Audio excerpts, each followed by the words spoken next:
I think the last thing I mentioned to you was the attempted coup d'etat on the part of a nobleman by the name of Cilón, who was attempting to establish a tyranny of the sort that was becoming common in the neighborhood, and that he was the son-in-law of a tyrant in next door Megara.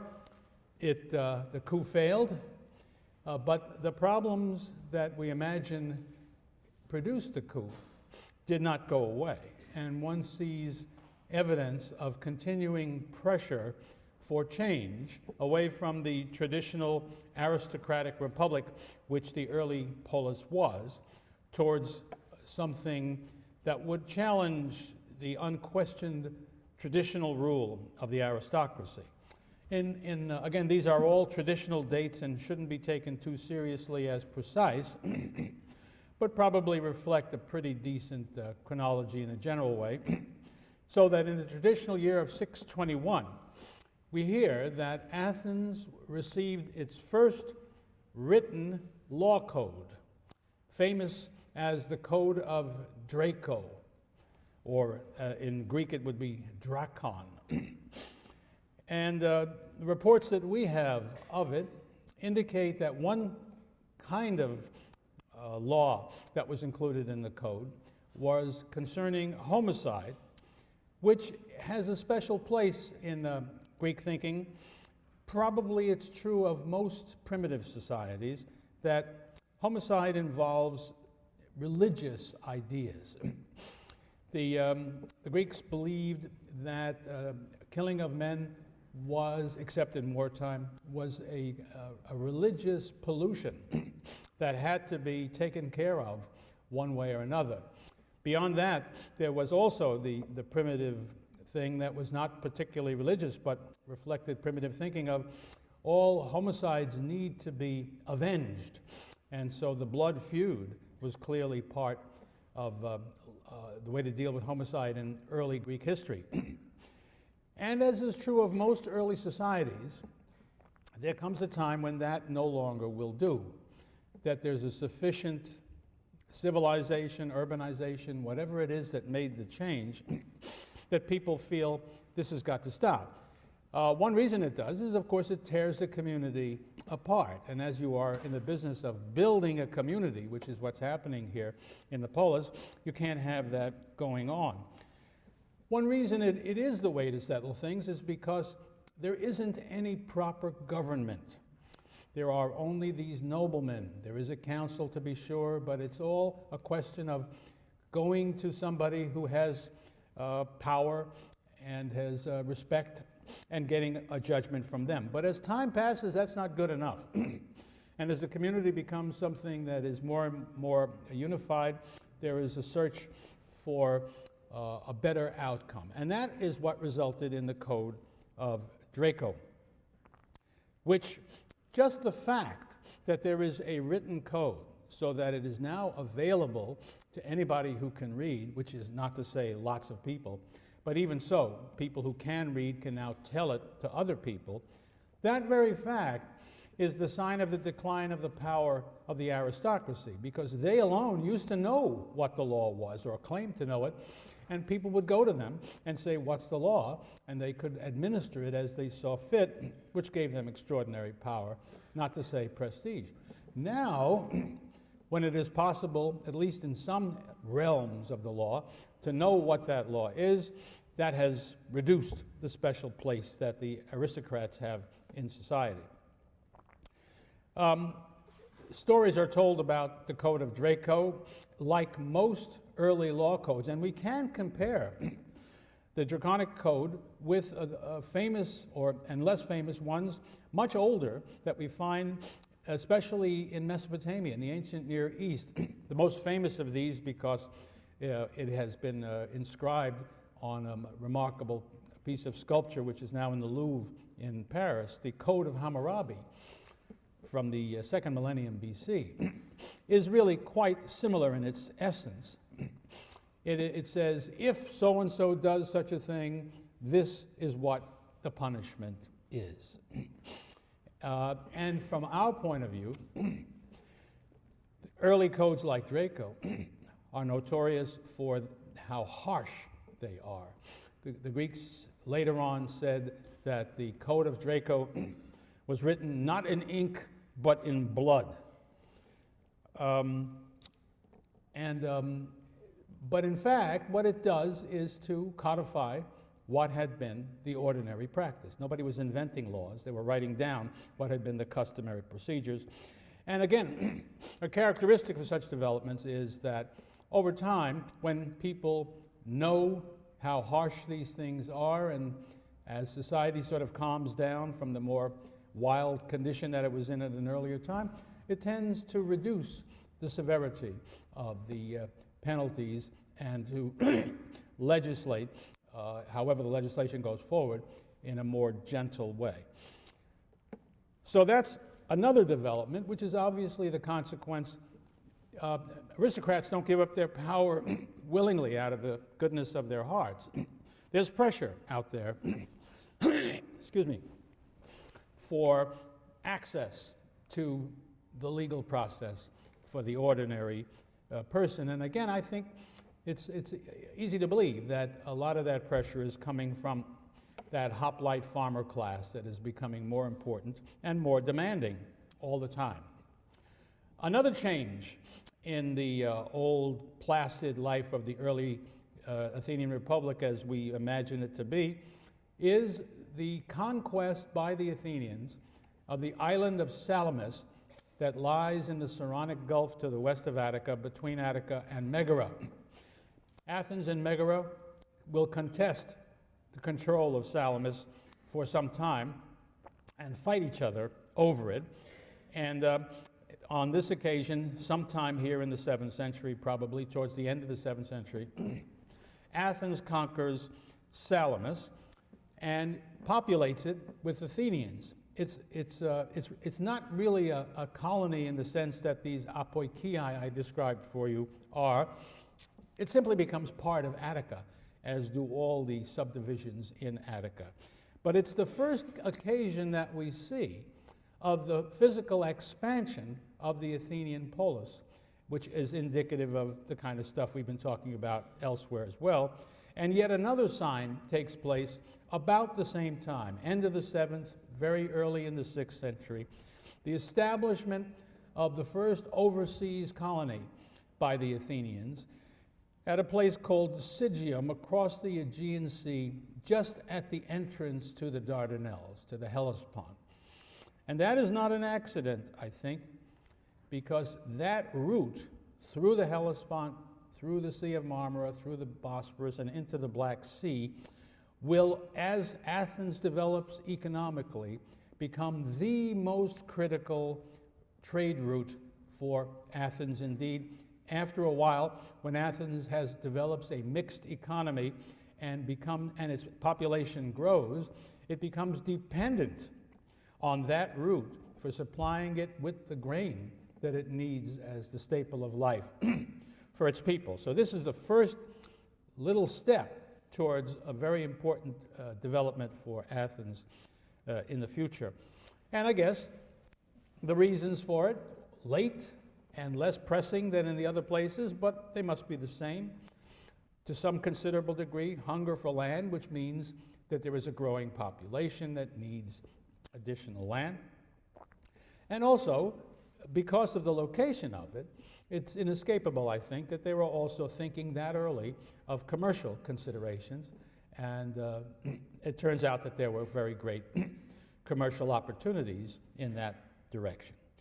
So we've seen a number of signs of change moving Athens in the direction that the other Greek states were moving, which brings us in the early 6th century to the first, I think I've said this before, but I want to say it again, to the first truly living human being that we come across, probably in all of Greek history, certainly in that of Athens, Sólon, whom we think of as the great lawgiver for reasons that you've read about, and I'll tell you about in a moment anyway.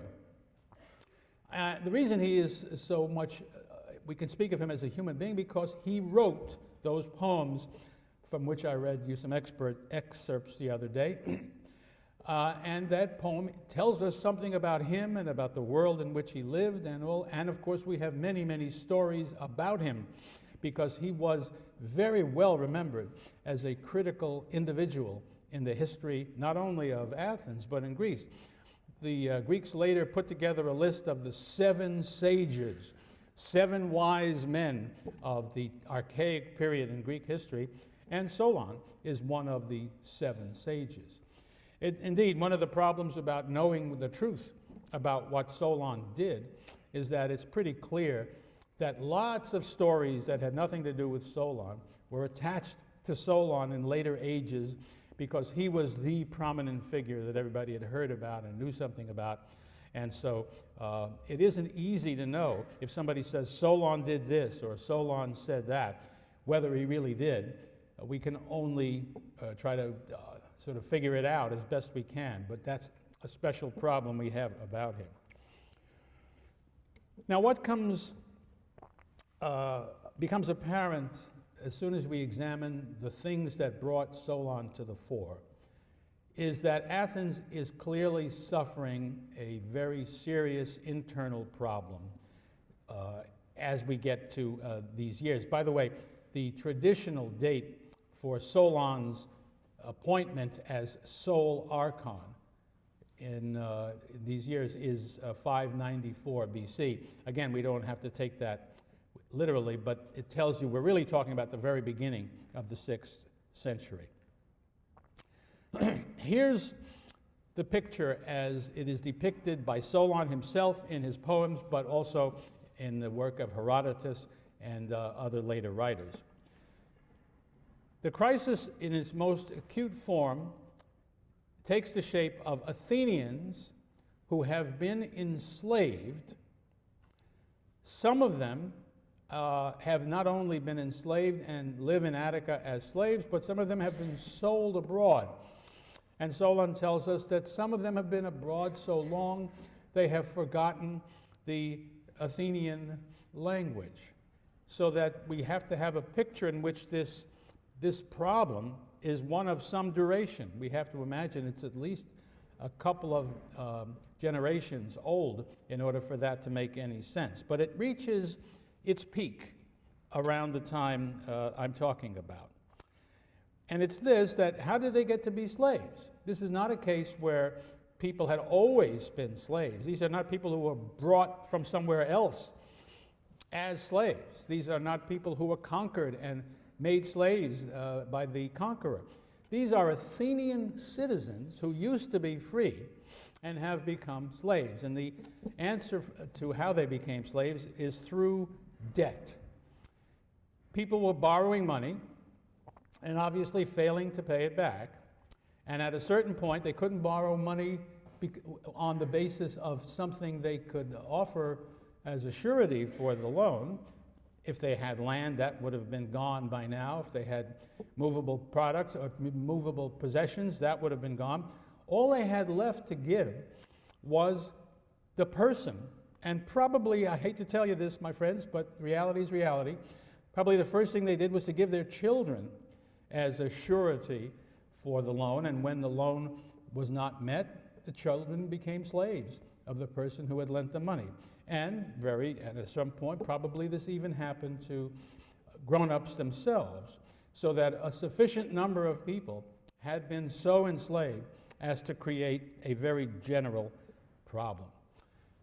The story is that apart from direct slavery, there was another form of farming by very poor people that led to terrific misery. The term that the Greeks used for this was the hektamoroi, which means 1/6 men. And scholars have argued about what does this mean, that these were people who had been so far into debt that they were essentially sharecroppers. And the question is, did they keep 1/6 or did they keep 5/6? I think anybody who knows anything about what's possible on a farm like this realizes it couldn't have been more than 1/6 that they gave away because they didn't make enough. They wouldn't have been able to stay alive. But in any case, these 1/6 men were fundamentally sharecroppers under the control of the people to whom they owed the debt. And another aspect of this thing was that the lands that were mortgaged, in effect, the mortgage was shown by a stone that had the mortgage inscribed on it and placed on the soil. They were called horoi. And so seeing the horoi scattered all over the fields were indicative of the pitiful lot of the poor farmers who had fallen into debt during this period. Well, scholars have also had a fantastic time trying to figure out how this came about, and I never found anything that seemed satisfactory to me based on looking at the sources or reading people's interpretations, until once again my hero Victor Hansen came on down the road, and he's a farmer. It's just amazing how much that helps him understand farmers. And I like his interpretation of how things got that way, so let me give you a quick rundown of how that worked. Remember, these times are times fundamentally of growth of farming skill, growth of farming return, people making living on areas, farmland that they could never have made a living on before because they've learned how to grow the olive and grow the vine and make olive oil and make wine, and have reclaimed land from which had not been useful for farming in the past. And that's how they got into trouble, because for one thing, farmers don't all succeed. In any society, there are farmers who try to be good farmers and fail. And they fail sometimes through their own shortcomings, and they fail sometimes because nature is not kind to them. Luck is always part of the game in farming. But what happens is that they get into trouble because things don't go well. They start out, they have a crop, and the crop doesn't do well. So they need money for next year, both to make it through the winter and also to have seed for the following year. So what they do is have to borrow that money. And if the next crop is bad too, well, there you go. And you can see the whole process unraveling. I think that's probably the way it came about. According to Hansen, the majority of the farmers were not so affected. They were doing okay. It was the losers who were the ones who were suffering these things. But there were enough losers so that this was a very serious problem. Now, this rejects other earlier theories that, for instance, that the soil of Attica had become exhausted through overcropping and so on. If Hansen is right, this is less likely to be true than it used to be, because there's more diversification of farming than there had been in the past. And another theory is that a cause of the problem was deforestation.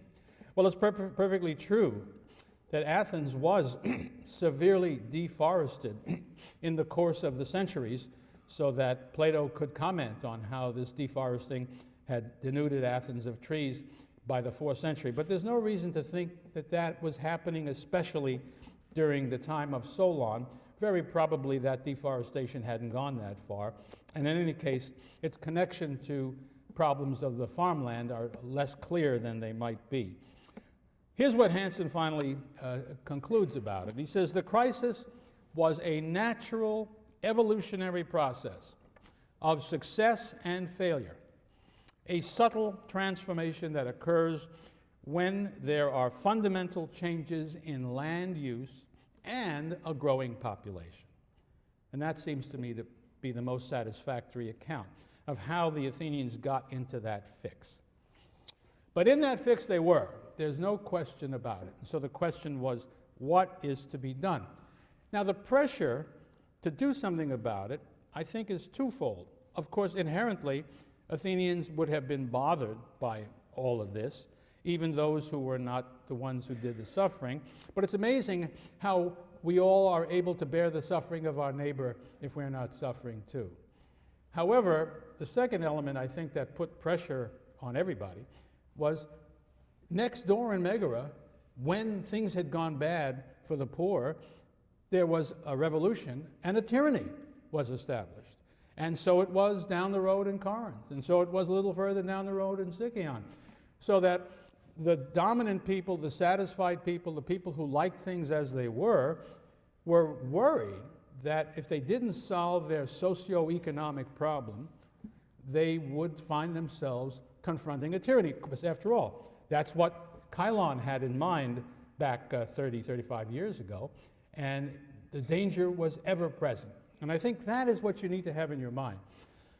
The threat of tyranny was the great element that made chances or attempts at reform necessary and allowed the Athenians to give things a try that they would never have thought of before. And so, what they finally decided to do was to select from among themselves one Athenian who would replace all the 9 archons of the usual government of Athens and be given the job of sole archon for 1 year. And he would be allowed to legislate for the Athenians as a way out of the trouble they were in. Now think of how desperate things must be.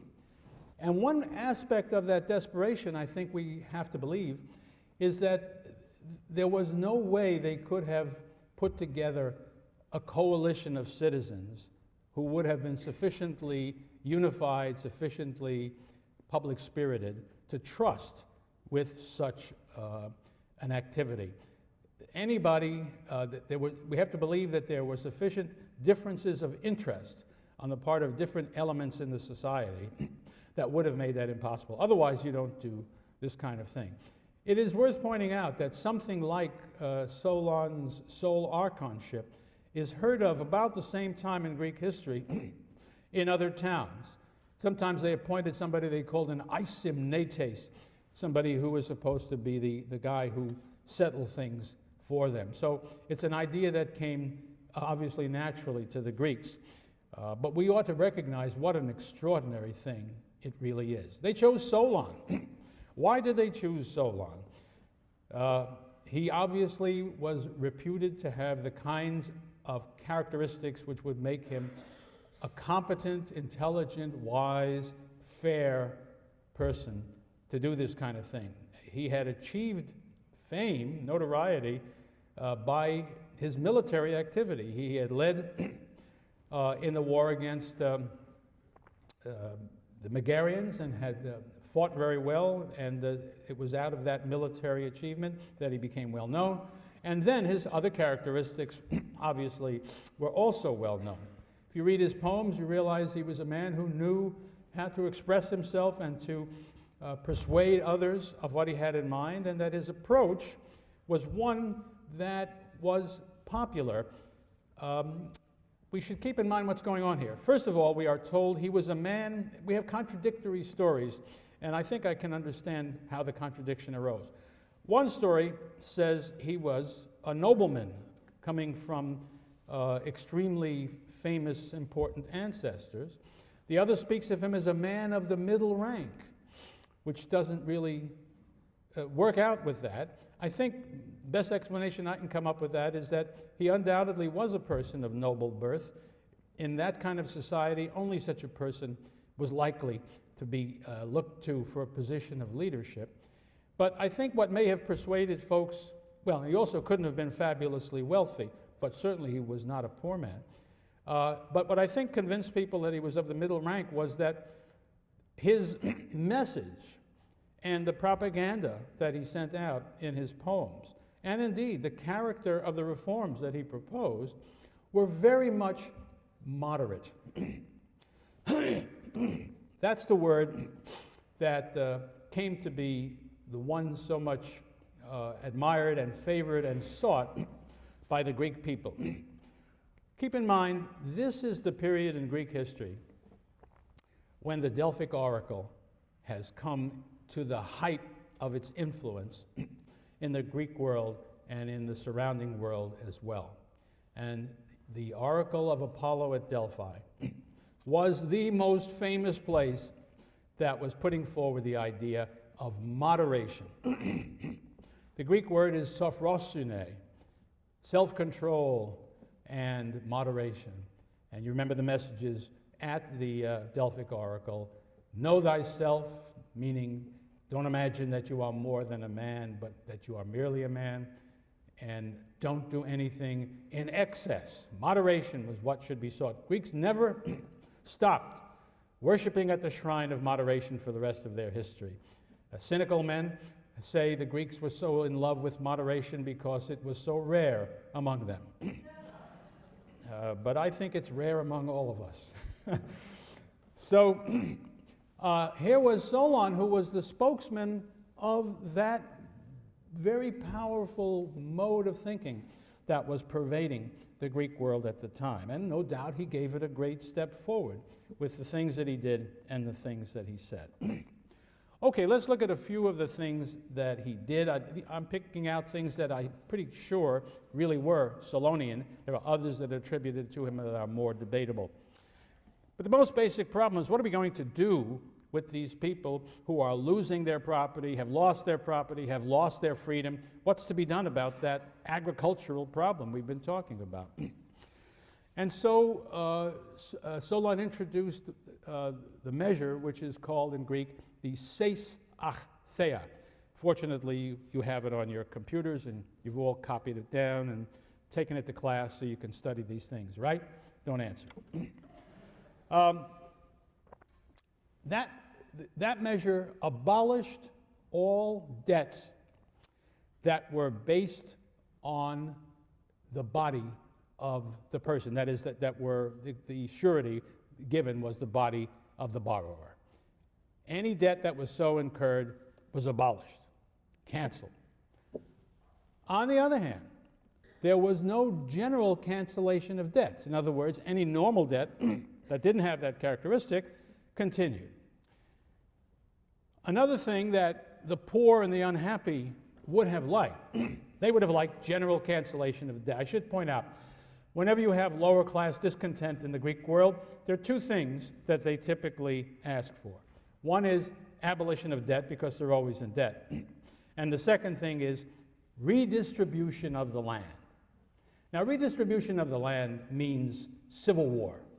Nobody is going to allow his land to be taken away from him and given to somebody else without a fight. And so if you go for that, what you're going to have to do is to have armed force to achieve it, and you're going to end up with a tyranny, because that's the kind of thing tyrants are more likely to do.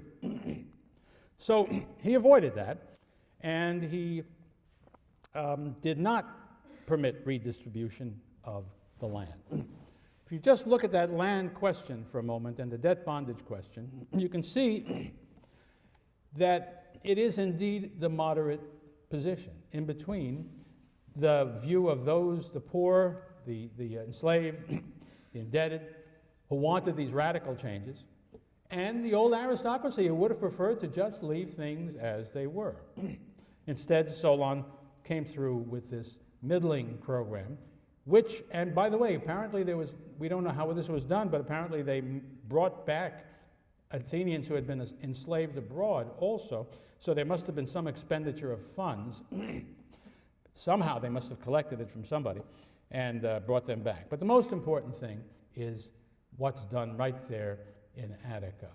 And of course, what all of this does is to settle down the situation for the moment, but it does not guarantee that these very same problems that produced the difficulty we're talking about would not reappear in the future.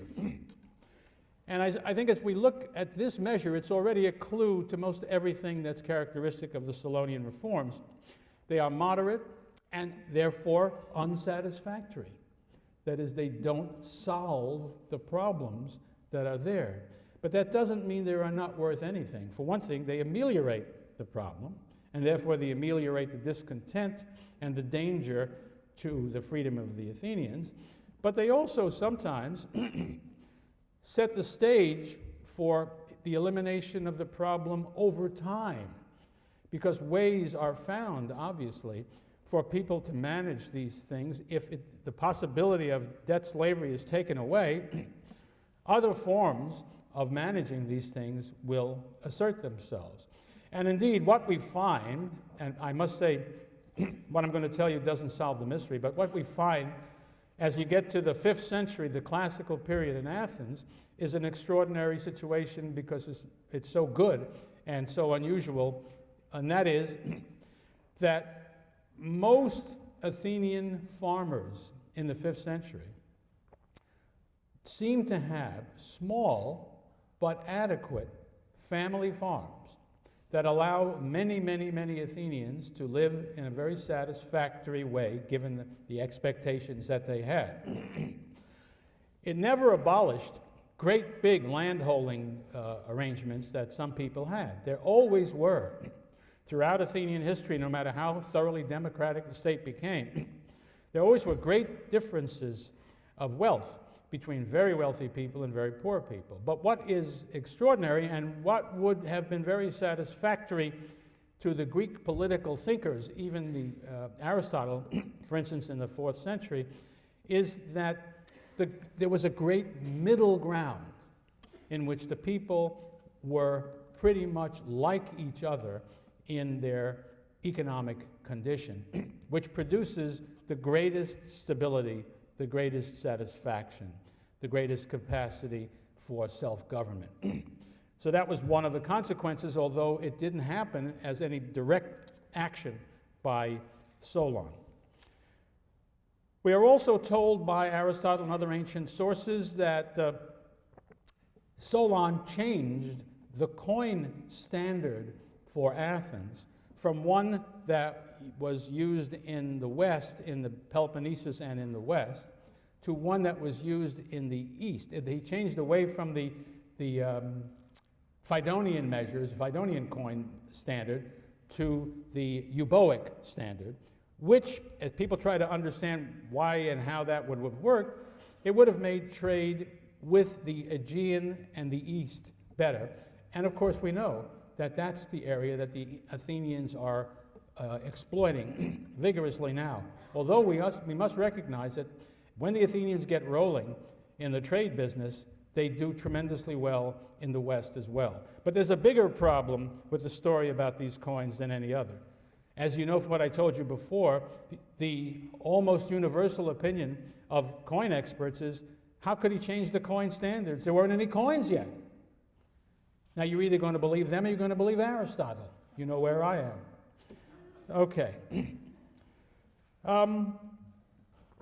In other steps that turned out to be very important in the long run, he encouraged the use of the use of the land for the purpose of producing cash crops like olive oil and wine. And the Athenians do use more and more of their soil, largely because there's more and more of their soil that can grow that and nothing else.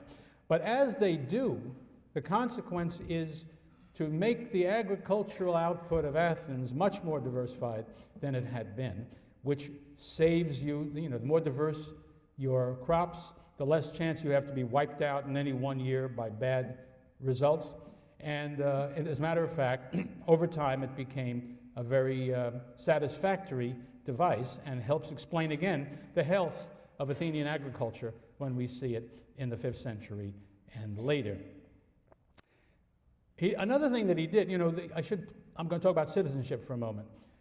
The Greek poleis were very jealous of their citizenship. Their theory of the polis was that all citizens were the descendants of the original founders of the city.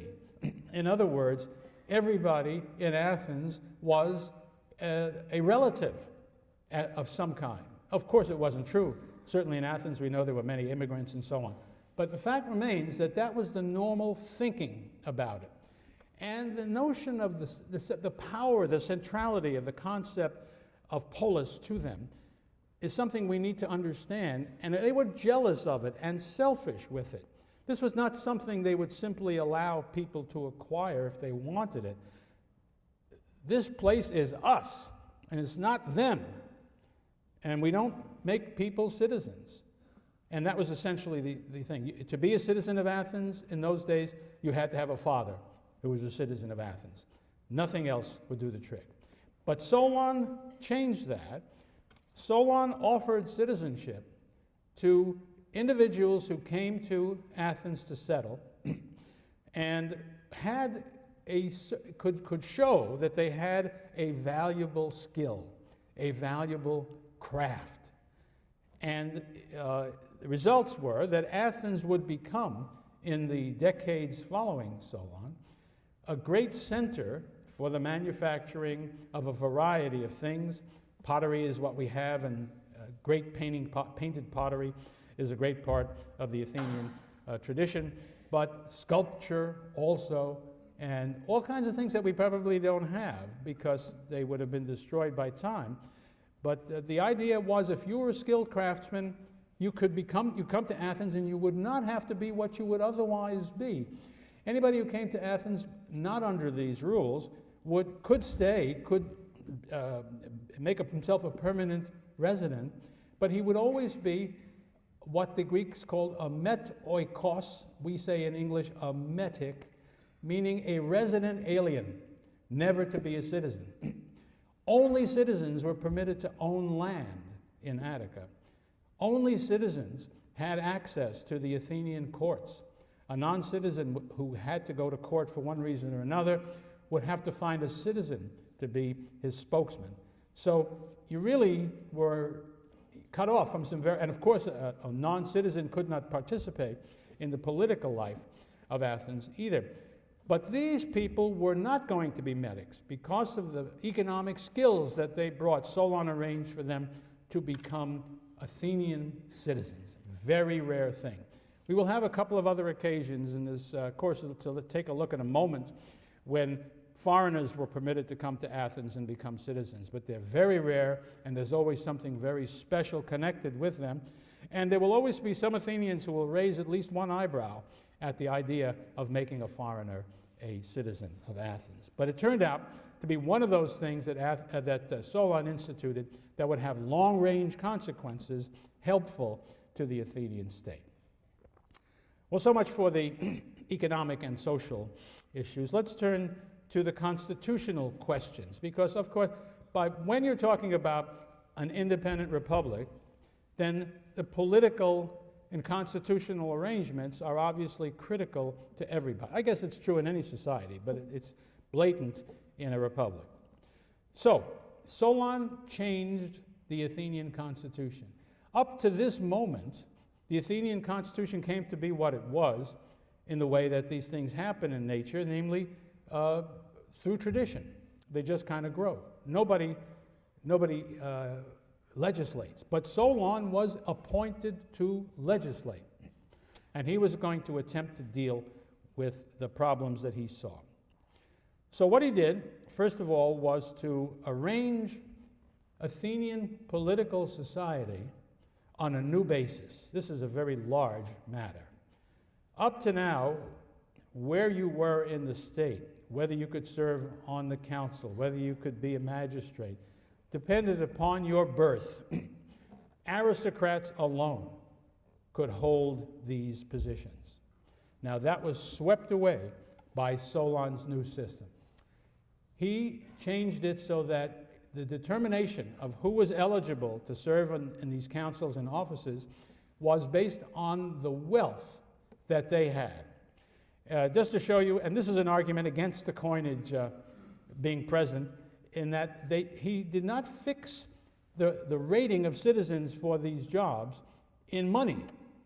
He rated them in measures of agricultural produce, whether dry produce or liquid produce, equally available. These measures of produce were called medimnoi, measures. So here's how we worked it out. At the top of the scale, there were 5. You had to have each year products produced by your land which were worth 500 medimnoi at least. So the people who held that position, that condition, were described as, get ready, this is a jawbreaker, pentakosio medimnoi. which just means 500 measurement. That is obviously a new term, a new concept. Didn't exist before Solon, makes no sense. So Solon had to invent that to take care of a certain class of people that he wanted. But the next class down was probably, almost certainly, used for a condition that was already recognized but didn't have a formal place in the Constitution. People with 300 measures a year, but not 500, were called hippes, meaning cavalrymen. I used that term in another place before. And then people with 200 measures, but not 300, were zeugatai, yoke fellows, you remember, yoke men. And then those below 200 were thetes, and they were the lowest class in the Athenian society invented by Solon. Again, that was an old term. The only one that he invented was the pentakosio medimnoi. And of course, the critical thing about it, more whatever else I say about it, this is the important thing. It broke the monopoly of aristocrats by birth in the political realm. The first two classes, pentakosio medimnoi and hippes, could hold the archonships, and only they. Now, the zeugatai, as I think I mentioned to you before, were essentially the hoplite class. That meant they could not hold the top jobs in the state. On the other hand, he established a council of 400. The word for council in Greek is boule. So this boule of 400, zeugatai could serve on that.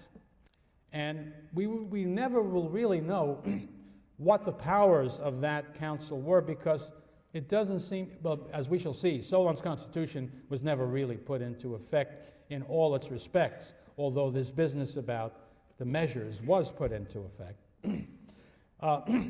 But I think we can guess, by analogy to other councils, that it would have had considerable power, that it would have decided many things. It would not have been an empty honor to be on the Council of 400.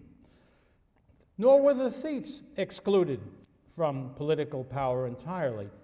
They, of course, made up a part of the assembly. The Greek word is ekklesia. And that there was certainly an ekklesia before Solon. You always, in any state that we know of in the Greek world, if you want to go to war, you must go to the army. Now, the thetes didn't fight as hoplites, but they could fight as light armed troops. So I'm sure they were consulted, although it was pretty much a formality. Nonetheless, that's not new. But what is new and extremely important is that Solon invents a new kind of court. It is called in Greek the heliaia. And what it is a court of appeal. All this time before, every magistrate, as I believe I mentioned, had a court of his own that dealt with matters that were appropriate to his court. And that was the end of it. I suppose, theoretically and probably in reality sometimes, if somebody didn't like what a magistrate decided in a court, he could go to the Areopagus, and in very rare occasions, I would imagine, the Areopagus could do something about it. But I think what we have to assume is that a decision by the magistrate's court was it, and the game was over. Heliaia, on the other hand, was a court of appeals. That's critical. Anybody who didn't like the decision that he got in a magistrate's court could take it to a heliaia and then have that decision overturned if the court so decided. And that court was a truly popular court. It was open to all adult male Athenian citizens, even the thetes. That is something very new, really quite radical, the most radical element, surely, in this very moderate program that Solon puts forward. Notice, he still gives the aristocracy privileges that nobody else has in the right to hold the, I say aristocracy, but I mean the richest people in the state, in that they alone can hold the archonship, which would have been troubling to the poor. But then he gives this new founded court of appeals to the poorest Athenian citizens, which would certainly have rankled the rich. And that's characteristic of what he is up to. This court, here's the way it worked. Every year, Athenians could volunteer to be enrolled in the panel that would produce the courts of the Heliaia, and the number of Athenians on this panel was 6,000. And then on any occasion when there had to be an actual court case, then the members, people on the enrolled list, there would be some way of picking the numbers you needed for the jury. We know how it worked in the classical period, but we can't be sure it worked the same way in Solon's time. But in the classical period, there's a very complicated way of choosing jurors, which was allotment, but such a wonderfully complicated allotment device that it guaranteed that nobody would know who was going to sit on a particular jury until they walked into the room and began to hear the case. And that was to avoid corruption of a jury. So whether that system was in play or not, and I don't think it was in the detail in Solon's time, the idea should be clear. These things are really going to be unfixable, and ordinary Athenians are going to be the ones who are making the decisions. Later, theoreticians of politics, of democracy, would fix on that as the single most important step towards the democracy that the Athenians would ultimately reach. But by no means would Solon's constitution, if it had been put into effect, have amounted to a thoroughgoing democracy. And yet, the tradition always was there that Solon had done something democratic, because as you go into the 4th century, people looking back without any real good knowledge of what went on back in those days, some of them listed Solon as the founder of democracy. But it's also true that the general understanding was not wrong about this, because there was the same tradition at the same time that it wasn't the same kind of democracy we have now in the 5th century. It was less democratic. And that, I think, those traditions were correct. But moderation, again, is the example of what I'm talking about. Well, brilliant, marvelous. Solon was so clever, he realized that when you're moderate, the wonderful achievement of a moderate person is that everybody is dissatisfied. Because the guys on that end are unhappy, and the guys that are on that end are unhappy.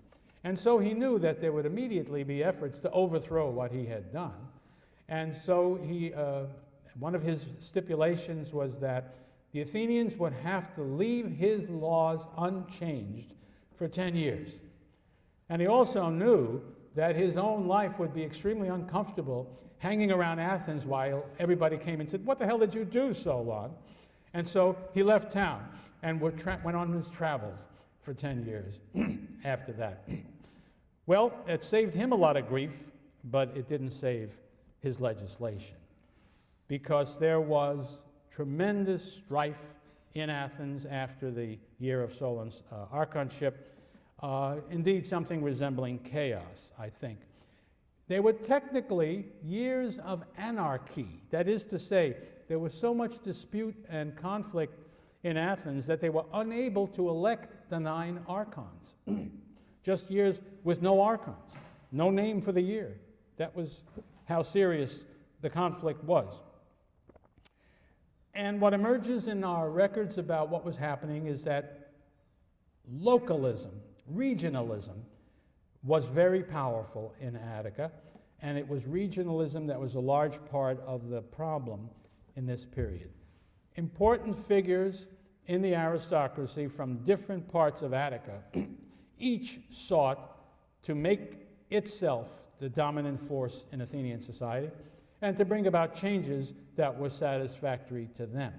But they ran into the fact that they had competition. To make it more complicated, it wasn't even a nice one-against-one thing. There were 3 factions that were identified by the Greeks, by the Athenians, and they all struggled one against the other. Let's start with the regional character of these places. One such region was called, the people in that faction, let me back up. The region was called Paralia, and the people who were in the faction were called Paralioi. Modern scholars identify the Paralia with the southern tip of Attica, starting some distance up from Sunium on the west coast and carrying a little bit around to the east coast. And that was a region that was dominated by that family I've mentioned to you earlier, that the family that was held responsible for the killing of the supporters of Cilón. That family were the Alcmaeonidae, and their leading figure at the moment we're talking about was a man called Megacles, who was one of the competitors for the leading position in Attica. According to the ancient writers of the 4th century, it's very hard to know how much they really knew about it. It's a matter of speculation. But anyway, what they say is these people wanted a middling, moderate constitution. They were probably very close to trying to retain the Cilonian legislation. Another faction were called the Pediakoi,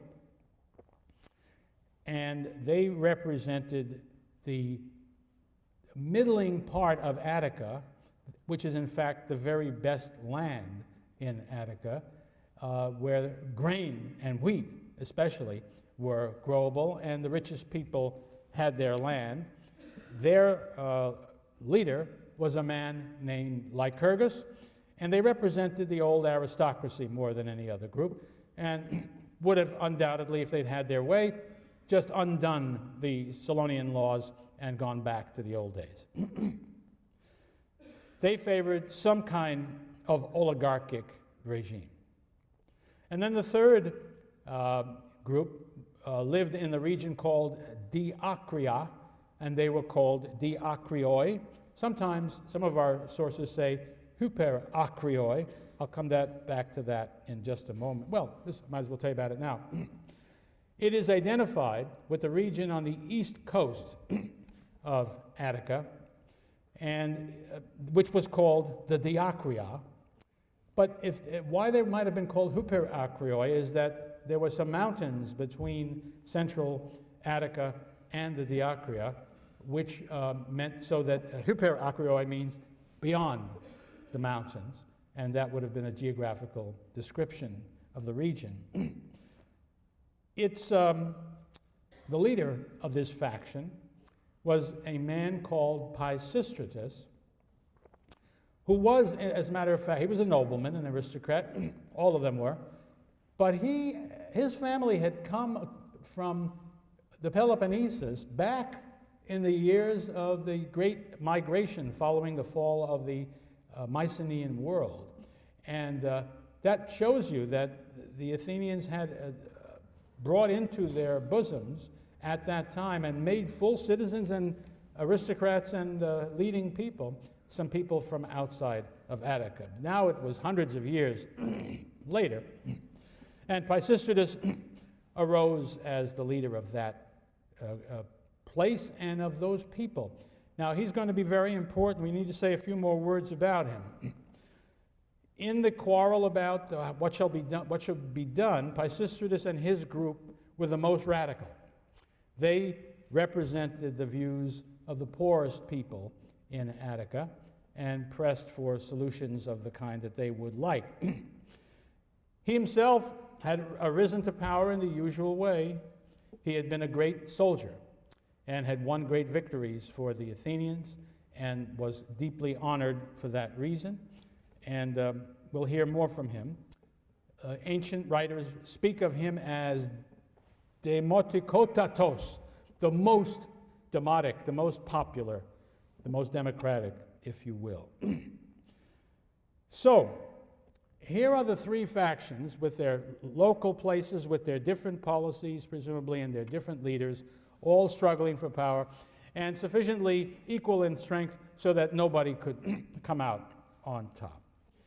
Out of this, and by the way, when Sólon comes home, And the situation is as unsatisfactory as I've described.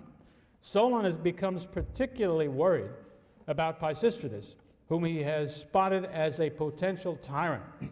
And he goes out and he warns the people against Pisistratus, but the fact of the matter is he fails. And his warnings and his predictions turned out to be accurate, as Pisistratus does bring about tyranny in Athens for the stretch of time that he and his sons will dominate the place. He was engaged in that war against Megara and was the #1 hero in that war. He was wounded, and when he came back, he said that he was in danger from his enemies who were going to try to kill him, and he asked the people to supply him with a bodyguard. They did so, and he pretty quickly took the opportunity to use his bodyguard to seize the Acropolis and to make himself boss of Athens. For a 5-year stretch, from about 561 to 556, he was able to rule Athens. We know very little about the details of that period, but he was a proper tyrant one way or another. Then the two factions that were defeated managed to get their heads together to plot and to overthrow the tyranny, to drive Pisistratus out. So out he goes for a period of time, and he goes abroad, wanders around, meets with other important people, goes to see other tyrants, becomes friendly with other tyrants, finds one way or another to make a lot of money and to get very rich. This is important because he is able to use this money for hiring mercenary soldiers, which will play a large part in his restoration. But not the first restoration. That comes about because of the two factions that had gotten together to drive him out had by now come to quarrel with one another. And so, taking advantage of their dissent, he made a deal with one of the faction leaders. It was our old friend Megacles the Alcmaeonid. And now, united with Megacles, the two of them drove out their opponents in the form of Lycurgus and his people, and Pisistratus was restored to the tyranny. What did Megacles get out of it? Well, he got guarantees that he would be a big shot, and one part of the guarantee was that Pisistratus, who had had a wife and children already, I assume she died, the first wife, now married the daughter of Megacles. And time immemorial, that's the way to produce political associations. Marry one guy marries the other one's daughter. So there we are. Now, the story of how Pisistratus comes back to power in this second time is charming. And I think we have to believe it in its general outlines. Well, you can decide whether you want to or not. The story is told in a couple places, but Aristotle in his Athenian Constitution tells it in one way. Pisistratus got a tall, beautiful girl, and he dressed her up to look like Athena. And he put her on a chariot and had her drive through the Attic countryside. And people, his boys, running alongside her, shouted, "Athena is bringing back Pisistratus to Athens." Well, you're not going to cross your patron deity, are you? And so they all sort of, you can imagine them just sort of kowtowing and saying, "Hail Pisistratus, the favorite of Athena." Well, the fact that he had a lot of soldiers and that he had the Megacles on his side undoubtedly played a large part in the success. But there he is back, and everything would have been all right, I guess, except that after a while, Pisistratus, let me back up a step. Pisistratus' wife, the daughter of Megacles, began going home to her father and mother and telling them the sad stories. which is that her husband was not performing his husbandly duties. Why was this? Was she particularly offensive? No, there's no such record as that. It's clear enough that what was worrying Psístratus was that he did not want to mess up the clarity of the succession of his sons to the tyranny. If he had children with Megacles and they grew up, maybe they would contest the succession. And so it was in his, I guess you'd have to say, it was in his role as a loyal and devoted father that he got himself into all kinds of trouble. Well, Megacles felt A, the insult, B, the fact that his grandchildren would not be in charge, and finally, I have to believe, even in a Greek father, feeling that his daughter had been done wrong. And so he joined up with the opposition, kicked out Psístratus one more time. In this second exile of Psístratus, he goes to various places to raise all kinds of money, gets mercenaries. He is supported by, and this will play a role in later events, he gets very friendly with the cavalrymen, the horsemen, the nobility of Eretria, a town in the northern part of the island of Euboea, just off the east coast of Attica. And by the way, of course, remember, Psístratus comes from that area, the east coast of Attica. And regionalism will not disappear from Attica for some time, and that is significant. Anyway, he gets all kinds of help from overseas and his wealth and all that. And this time he's just going to fight his way back. No tricks, no goddesses. He lands at Marathon, which has the advantage to him of being very close to Euboea, where he's been operating with his friends in Eretria. It also has a nice, flat place for cavalry, and I'm sure he acquired cavalrymen among the mercenaries that he hired. All of that allows him to get his forces together, and sure enough, when he lands at Marathon, that's his home territory, and all his people come rallying round to him.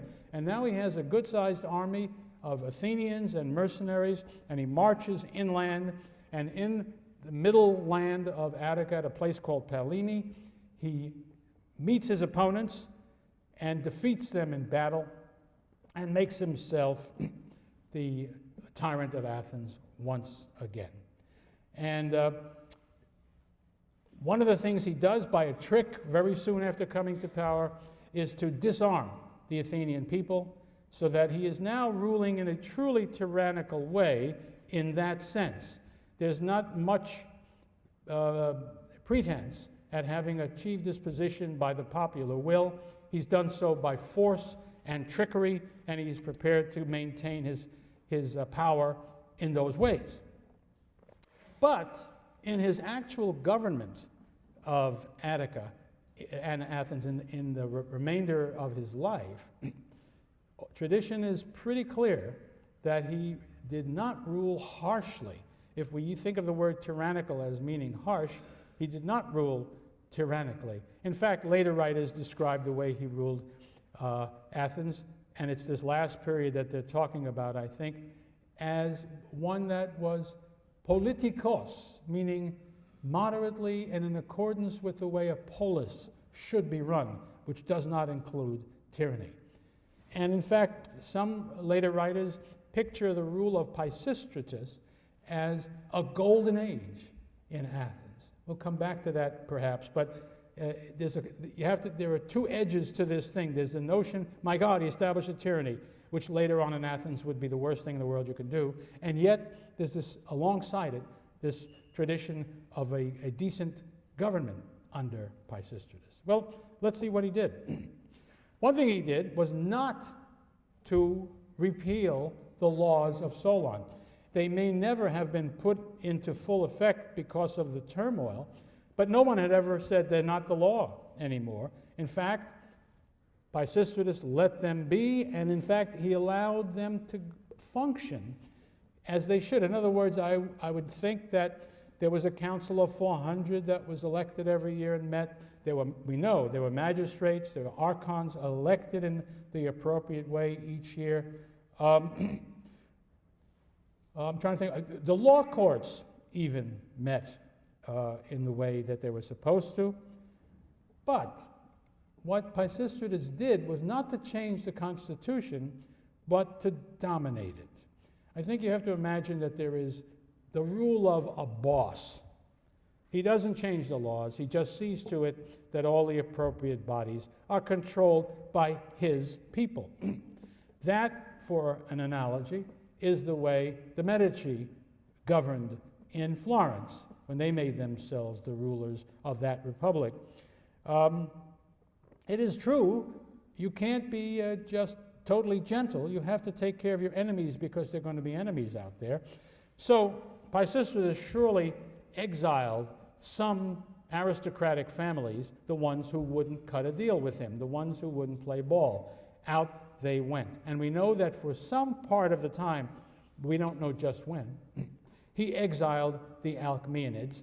Of course, he had this quarrel with Megacles, so that was not a surprise, and they could not readily be made complacent in what was going on. Although, we do have, this is remarkable, we have an actual inscription, which is blatantly a list of archons who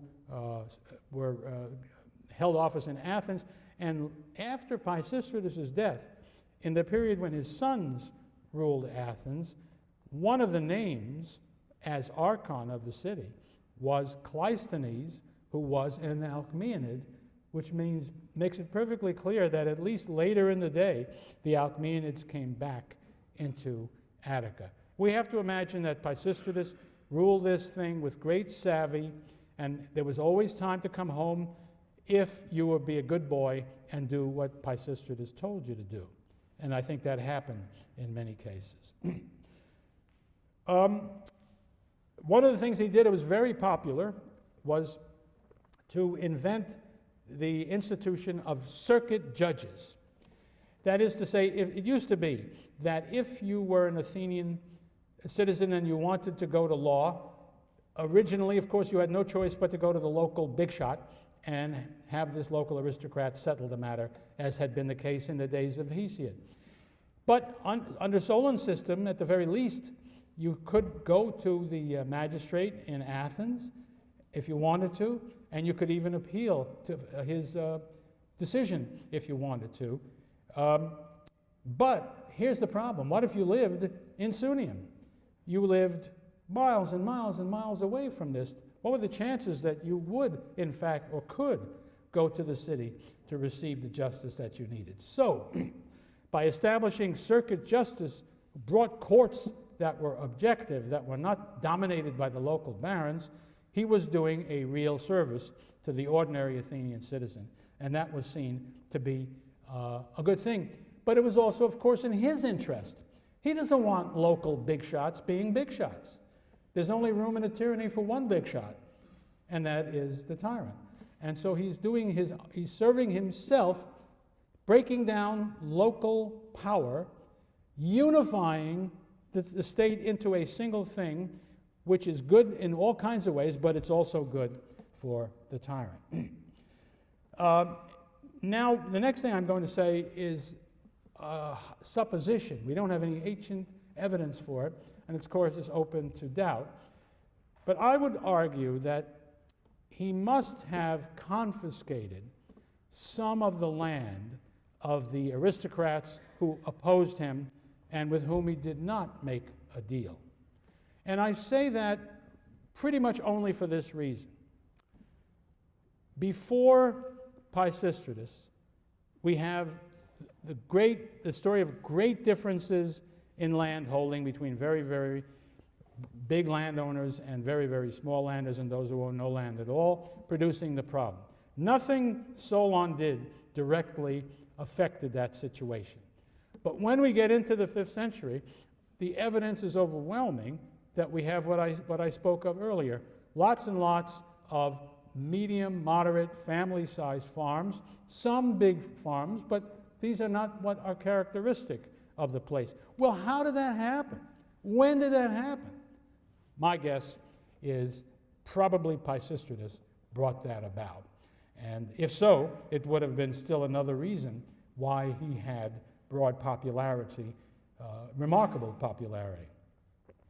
The ancient sources do tell us that among the things that he did was to spend money on farmers. That is, he would give money or lend money to farmers who needed it when they needed it, which was, of course, one of the issues constantly before the small farmers of Attica. So they could, with the money they borrowed, they could buy more land, make their farm more self-sustaining. They could pay off debts that they owed to other people.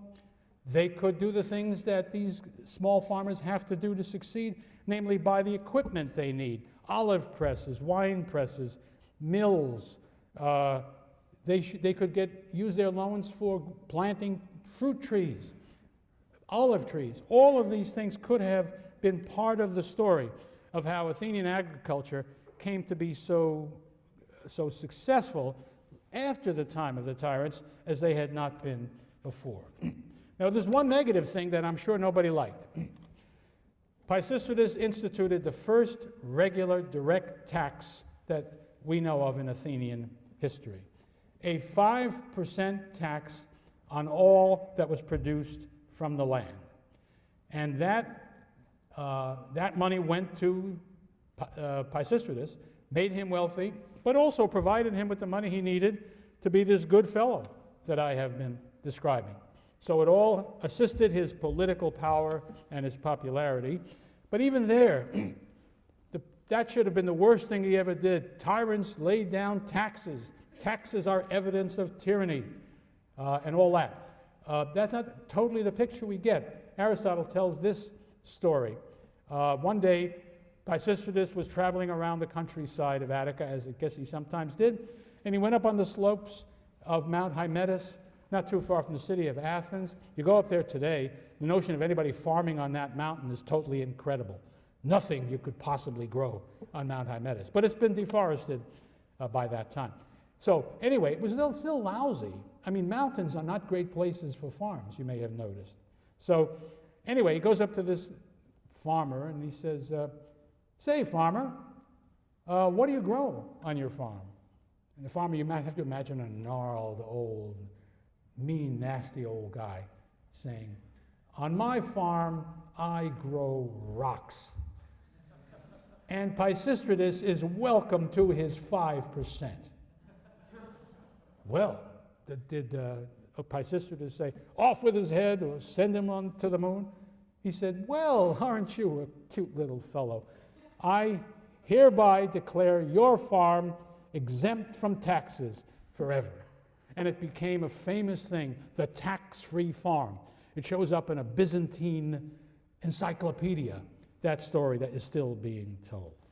So you got a very special kind of tyrant here. We'll turn to the rest of his reign and that of his sons next time.